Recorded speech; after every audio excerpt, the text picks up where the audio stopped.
did you develop that muscle to know, to stand strong in your point of view?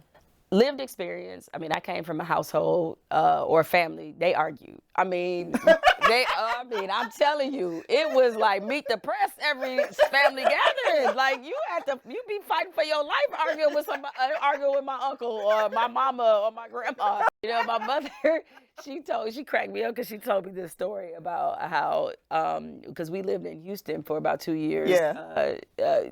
Early on.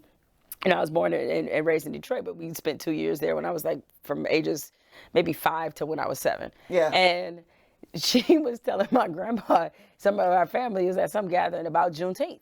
Because, you know, in Michigan, like, I don't know about how it was for you, but I didn't hear about Juneteenth growing up. No, me neither. My mother was, it wasn't until we moved to Houston. Oh, Houston is where, where it's big in Texas, Yeah, right? right? So, like, I didn't know anything about it. And so my mother was explaining to my grandmother that, like, yeah, we know when technically the date of emancipation was, but it took 2 years for that to happen. That is Juneteenth.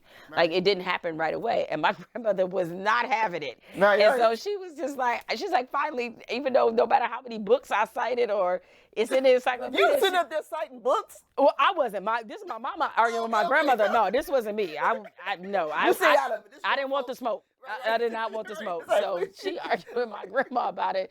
And she was like, you know, she's like, finally, I just gave up. I was like, shoot, she might be right at this point. Like, maybe Juneteenth isn't a thing. But the whole point is, like, in our family, a lot of my family members, regardless of education level, had a strong point of view. Grandmother had a strong point of view. My mother had a strong point of view. So seeing them, I think, sort of argue with each other and also defend and stand on what they thought was, you know, something that was informing me that I didn't even know.